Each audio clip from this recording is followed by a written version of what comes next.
چچا جان، کیا اس سلسلے میں ہم آپ سے کچھ سوال کر سکتے ہیں؟ اخلاق نے پوچھا۔ ہاں ہاں، کیوں نہیں؟ تو پھر میرا پہلا سوال یہ ہے کہ کیا آپ کا یہاں آنے کا پہلے ہی سے پروگرام تھا یا آپ یہاں صرف ہماری ذہانت کا امتحان لینے آئے ہیں؟ میں نے پوچھا۔ نہیں، یہاں آنے کا پروگرام تو بہت پہلے سے تھا۔ کیا آپ پہلے بھی کبھی اس گھر میں آ چکے ہیں؟ آفتاب نے پوچھا۔ ہاں، انہوں نے جواب دیا۔ یہ کب کی بات ہے؟ امی جان نے سوال کیا۔ آج سے کوئی 15 سال پہلے۔ اوہ، یہ تو ہماری پیدائش سے بھی پہلے کی بات ہے، میں نے چونک کر کہا۔ ہاں، بلکہ یوں کہہ لیں کہ آپ کے ابا جان اور امی جان کی اس وقت شادی بھی نہیں ہوئی تھی۔ اس سے ایک بات ثابت ہوتی ہے کہ ابا جان سے آپ کے تعلقات بہت پرانے ہیں، اخلاق بولا۔ ہاں، یہ ٹھیک ہے، مہمان بولے۔ آپ کس شہر سے آئے ہیں؟ میں نے پوچھا۔ افسوس، میں آپ لوگوں کو یہ بات نہیں بتا سکتا۔ چلیے خیر، کوئی بات نہیں، آپ اتنا بتا دیں کہ کیا کام کرتے ہیں؟ اخلاق نے پوچھا۔ یہ بھی نہیں بتایا جا سکتا، وہ مسکرائے۔ آخر ہم نے سوالات کا سلسلہ بند کر دیا۔ سب ناشتہ کر چکے تھے، اس لیے اٹھ کھڑے ہوئے۔ ہم پروگرام کے مطابق ڈرائنگ روم میں آئے، کیونکہ اشفاق کو ڈرائنگ روم میں ہی آنا تھا۔ جب ہم ڈرائنگ روم میں آئے تو اشفاق وہاں پہلے سے ہی موجود تھا اور کسی گہری سوچ میں گم بیٹھا تھا۔ معلوم ہوتا ہے کہ کوئی تیر مار کر آئے ہو، امی جان بولی۔ نہیں تو امی جان، مجھے تو تیر چلانا آتا ہی نہیں، اشفاق نے معصومیت سے کہا، اور سب کو ہنسی آ گئی۔ مذاق چھوڑو اور یہ بتاؤ کہ کیا معلوم ہوا؟ اخلاق نے کہا۔ اگر سب لوگ مجھے بڑا جاسوس ماننے کا وعدہ کریں تو میں کچھ بہت ہی کام کی باتیں بتا سکتا ہوں، اشفاق نے کہا۔ اور اگر ہم یہ وعدہ نہ کریں تو تم ہمیں کچھ نہیں بتاؤ گے؟ نہیں، بتاؤں گا تو میں پھر بھی، کیونکہ اس کے بغیر ہم اس کام کو مکمل نہیں کر سکیں گے، اشفاق نے کہا، اور ایک بار پھر سب ہنسنے لگے۔ چلو بتاؤ، وقت ضائع نہ کرو۔ تو سنیے، میں مہمان کے کمرے میں داخل ہوا۔ پورے کمرے پر ایک نظر ڈالنے پر مجھے کوئی خاص بات نظر نہ آئی۔ میں نے ایک ایک چیز کا تفصیل سے معائنہ کرنے کا فیصلہ کیا۔ سب سے پہلے میں نے آنش دان سے ان کا کنگھا اٹھا کر دیکھا۔ بے وقوف ہو تم، بھلا کنگھے سے کیا بات معلوم ہو سکتی ہے؟ مجھے ایک دم غصہ آ گیا۔ بھائی پہلے سن تو لو، یا پھر تم خود یہ بتا دو کہ کس چیز سے کوئی بات معلوم ہونے کی امید ہے؟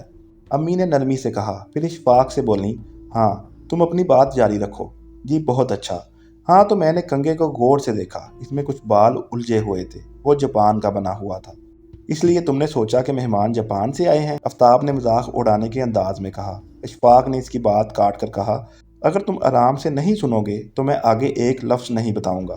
جاؤ جا کر خود جاسوسی کر لو، اشفاق نے جل کر کہا۔ بری بات ہے آفتاب، بات پوری سن لو پھر اپنی کہنا، امی جان نے آفتاب کو پیار سے ڈانٹا۔ بہت بہتر امی جان، آفتاب نے کہا، اور اشفاق نے پھر کہنا شروع کر دیا۔ میں نے کنگھا واپس رکھ دیا اور مہمان کی پتلون جو ان کے سرہانے لٹک رہی تھی اتار لی۔ اس کی جیبوں کی تلاشی لی اور اس میں سے ایک بٹوا نکلا۔ اس بٹوے میں 100 کے نوٹ بھرے تھے۔ اور تم نے کوئی نوٹ نکالا تو نہیں؟ اخلاق نے جلدی سے کہا۔ میں اتنا بے ایمان نہیں ہوں، اشفاق نے تلملا کر کہا۔ چلو ٹھیک ہے، آگے بتاؤ۔ اس بٹوے میں نوٹوں کے علاوہ ایک تصویر بھی تھی، اور وہ تصویر مہمان کی ہوگی، امی جان بولیں۔ جی نہیں، اس تصویر پر 2 بچے ایک دوسرے کا ہاتھ پکڑے کھڑے تھے۔ ہو سکتا ہے کہ یہ مہمان کے بچپن کی تصویر ہو اور ان کے ساتھ ان کا کوئی دوست یا بھائی کھڑا ہو۔ بات تو ٹھیک ہے، کیا تم وہ تصویر لے آئے ہو؟ میں نے پوچھا۔ جی ہاں، تصویر ہمیں مدد دے سکتی ہے، اس لیے میں یہ لے آیا ہوں، اشفاق بولا۔ تم نے بہت اچھا کیا، اب جلدی سے اس تصویر کو نکالو تاکہ ہم سب دیکھ لیں۔ یہ لیجئے۔ اشفاق نے اپنے بٹوے سے تصویر نکال کر ہم سب کے سامنے رکھ دی۔ ہم ایک ساتھ تیزی سے جو اس پر جھکے تو سب کے سر ایک دوسرے سے ٹکرا گئے اور سی سی کرنے لگے۔ آخر دوبارہ تصویر پر جھکے اور اسے غور سے دیکھنے لگے۔ جیسا کہ اشفاق نے بتایا تھا، یہ دونوں بچوں کی تصویر تھی۔ دونوں بچے بہت خوبصورت تھے اور چھوٹے بڑے تھے۔ ان میں سے ایک چھوٹا ہے اور دوسرا بڑا، امی بولیں۔ جی ہاں، اور جہاں تک میرا خیال ہے، بڑے والے بچے کی تصویر ہمارے مہمان کے بچپن کی تصویر ہے، آفتاب بولا۔ یہی بات معلوم ہوتی ہے، آنکھوں کی رنگت بھی وہی ہے اور بویں ناک کے اوپر آپس میں مل رہی ہیں۔ مہمان کی بویں بھی ناک کے اوپر ملی ہوئی ہیں، میں نے کہا۔ اگر اس بات کو درست مان لیا جائے تو بھی ہم یہ کیسے معلوم کر سکتے ہیں کہ مہمان کون ہے؟ بھائی معلوم ہوتے ہوتے ہی ہوگا، کم از کم ایک چیز تو ہاتھ لگی ہے، اشفاق بولا۔ اچھا خیر، اس کے علاوہ تمہیں کمرے میں اور کیا خاص بات نظر آئی؟ مہمان کے جوتے، اشفاق بولا۔ مہمان کے جوتے؟ سب نے حیران ہو کر کہا۔ ہاں، مہمان کے جوتے۔ میں نے انہیں الٹ پلٹ کر دیکھا۔ ظاہر میں تو وہ عام سے جوتے ہیں، لیکن میرا دل کہتا ہے کہ ان میں کوئی خاص بات ہے۔ بھلا جوتوں میں کیا خاص بات ہو سکتی ہے؟ امی جان نے حیران ہو کر کہا۔ یہ تو جوتے دیکھ کر ہی اندازہ ہو سکتا ہے۔ تو ٹھیک ہے، آج شام کو جب مہمان ابا جان کے ساتھ سیر کے لیے جائیں گے تو ہم سب مل کر ان کا معائنہ کر لیں گے۔ اچھا، کوئی اور بات جو خاص نظر آئی ہو؟ میں ابھی تک ان کا بیگ نہیں دیکھ سکا، وہ بھی ہم شام کو دیکھ لیں گے۔ تو پھر شام تک کے لیے تفتیش کا یہ کام ختم کیا جاتا ہے۔ ہم اب گھر کے دوسرے کام کریں گے۔ شام کے وقت مہمان ابا جان کے ساتھ سیر کے لیے چلے گئے تو ہم ان کے کمرے میں داخل ہو گئے۔ اگرچہ اشفاق نے ابھی بیگ بھی نہیں دیکھا تھا، پھر بھی ہم سب سے پہلے ان کے جوتوں کی طرف بڑھے۔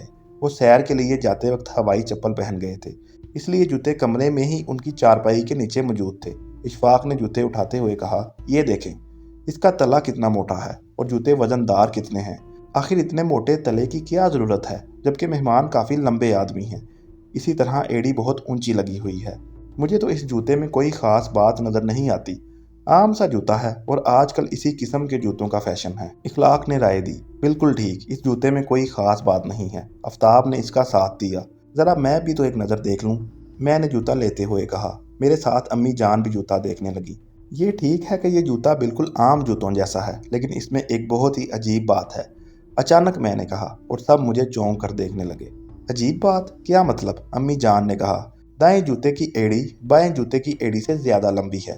لمبی ہے؟ انہوں نے حیران ہو کر کہا، اور پھر ہم نے ایک تنکے کی مدد سے دونوں ایڑیوں کی پیمائش کی۔ واقعی دائیں ایڑی لمبائی میں زیادہ تھی۔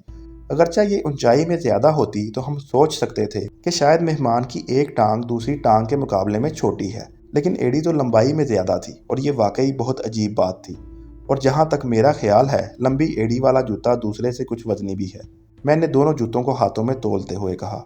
اب سب نے باری باری دونوں جوتوں کو ہاتھوں میں لے کر دیکھا۔ آخر امی جان بولیں، اس طرح صحیح اندازہ نہیں لگایا جا سکتا، کیوں نہ ہم دونوں کو ترازو میں تول کر دیکھ لیں؟ تجویز معقول تھی، اس لیے فوراً باورچی خانے سے ترازو لائی گئی۔ دونوں جوتوں کو ایک ایک پلڑے میں رکھا گیا اور یہ دیکھ کر سب حیران رہ گئے کہ دائیں پیر کا جوتا وزنی تھا۔ ہم نے اس جوتے کو اٹھا لیا اور باری باری غور سے دیکھنے لگے۔ آفتاب کو اس جوتے میں اندر کی طرف ایک کیل تلے کے ساتھ لگی ہوئی نظر آئی۔ اس نے اس کیل کو کھینچا تو وہ آسانی سے کھینچی چلی آئی۔ ہم اسے حیرت زدہ نظروں سے دیکھ رہے تھے کہ کوئی چیز فرش پر گری۔ چونک کر نیچے دیکھا تو وہ جوتے کی ایڑی کا ایک حصہ تھا۔ ہم دک سے رہ گئے۔ جس جگہ سے وہ حصہ الگ ہو کر گرا تھا وہ اب ایک ننھا سا خانہ نظر آ رہا تھا۔ اس خانے میں فولاد کی بنی ہوئی ایک چھوٹی سی ڈبیا موجود تھی۔ ہم نے جوتے کو اٹھایا تو وہ ڈبیا بھی نیچے آ رہی۔ بے چینی کے عالم میں امی جان نے ڈبیا اٹھا لی اور اسے کھول کر دیکھا۔ اس میں ایک کاغذ طے کیا ہوا موجود تھا۔ کاغذ نکال کر اسے کھولا۔ اس کاغذ پر انگریزی میں کچھ لکھا تھا۔ ہم سب اسے پڑھنے کے لیے جھک گئے۔ ہم اس قدر حیرت زدہ تھے کہ ایک بار پھر ہمارے سر آپس میں زور سے ٹکرائے، مگر ہم نے پرواہ نہ کی اور کاغذ پر لکھی ہوئی تحریر پڑھنے لگے۔ جوں جوں پڑھتے جا رہے تھے ہماری حیرت بڑھتی جا رہی تھی۔ مہمان کے بارے میں ہمیں بہت کچھ معلوم ہو چکا تھا۔ مہمان دراصل ہمارے ملک کے ایک جاسوس تھے جو دشمن ملک میں جاسوسی کے لیے آج سے 20 سال پہلے بھیجے گئے تھے۔ 20 سال تک یہ اس ملک میں جاسوسی کرتے رہے اور وہاں کی خبریں اپنے ملک کو بیچتے رہے۔ ان کا نام سرفراز احمد لکھا تھا۔ اس کا مطلب یہ تھا کہ اب ہم اپنے مقصد میں کامیاب ہو گئے تھے اور 100 روپے جیت چکے تھے۔ ہم سب اپنی اپنی جگہ خوش تھے۔ جوتے کو اسی طرح فٹ کر کے اس کی جگہ پر رکھ کر ہم واپس آ گئے تھے۔ اب ہم نے بیگ کو دیکھنے کی ضرورت نہیں سمجھی تھی۔ سب کے ساتھ اگرچہ میں بھی بہت خوش تھا، لیکن کوئی بات رہ رہ کر مجھے پریشان کر رہی تھی۔ وہ کیا بات تھی یہ میں خود بھی نہیں جانتا تھا۔ میرا ذہن بری طرح الجھا ہوا تھا اور میں سوچ میں گم تھا۔ سب کے سونے کے بعد بھی میں جاگ رہا تھا۔ مہمان اور ابا جان بھی نہ جانے کب کے واپس آ کر سو چکے تھے۔ ایک میں تھا جو جاگ رہا تھا۔ میرا دل کہہ رہا تھا کہ اگرچہ ہم نے مہمان کے بارے میں بہت کچھ معلوم کر لیا ہے، لیکن ابھی کوئی بہت ہی اہم بات رہتی ہے۔ اب نہ جانے وہ اہم بات کیا تھی۔ میں سوچتا رہا۔ آخر میرے ذہن میں ایک سوال پیدا ہوا اور وہ یہ تھا، آخر مہمان کا ابا جان سے کیا تعلق ہے؟ اس سوال کے ذہن میں آتے ہی میں نے کچھ سکون محسوس کیا، جس کا مطلب یہ تھا کہ یہی وہ بات ہے جو مجھے پریشان کر رہی تھی۔ اب مجھے اس بات کا جواب تلاش کرنا تھا۔ میں غور کرتا رہا۔ اس سلسلے میں میں نے مہمان کے بارے میں سوچا، ان کی شکل و صورت کے بارے میں سوچا اور بھی کئی طرح سے اپنی کوشش کی۔ پھر اچانک میں بہت زور سے اچھلا۔ میں نے ایک بہت اہم بات معلوم کر لی تھی۔ دوسرے دن ناشتے کی میز پر ہم نے اعلان کیا کہ ہم مہمان کے متعلق بہت کچھ معلوم کر چکے ہیں۔ مہمان یہ سن کر چونکے۔ کیا آپ بالکل سچ کہہ رہے ہیں؟ جی ہاں، اگر آپ اجازت دیں تو ہم بتانا شروع کریں۔ ضرور، میری طرف سے اجازت ہے، انہوں نے خوش ہو کر کہا۔ اچھا تو سنیے، امی جان نے کہنا شروع کیا۔ آپ کا نام سرفراز احمد ہے؟ ارے! مہمان اچھل پڑے۔ جی ہاں، کیا یہ غلط ہے؟ امی جان نے پوچھا۔ نہیں، یہ بالکل ٹھیک ہے۔ اچھا، اور کچھ؟ انہوں نے پوچھا۔ جی ہاں، آپ ہمارے ملک کے خفیہ جاسوسی کے محکمے سے تعلق رکھتے ہیں۔ اور آپ کو آج سے 20 سال پہلے دشمن ملک میں جاسوسی کے فرائض سر انجام دینے کے لیے بھیجا گیا تھا۔ آپ وہیں 20 سال تک یہ کام کرتے رہے ہیں اور وہاں کے ایک شہری کی حیثیت سے رہتے رہے ہیں۔ کیا یہ غلط ہے؟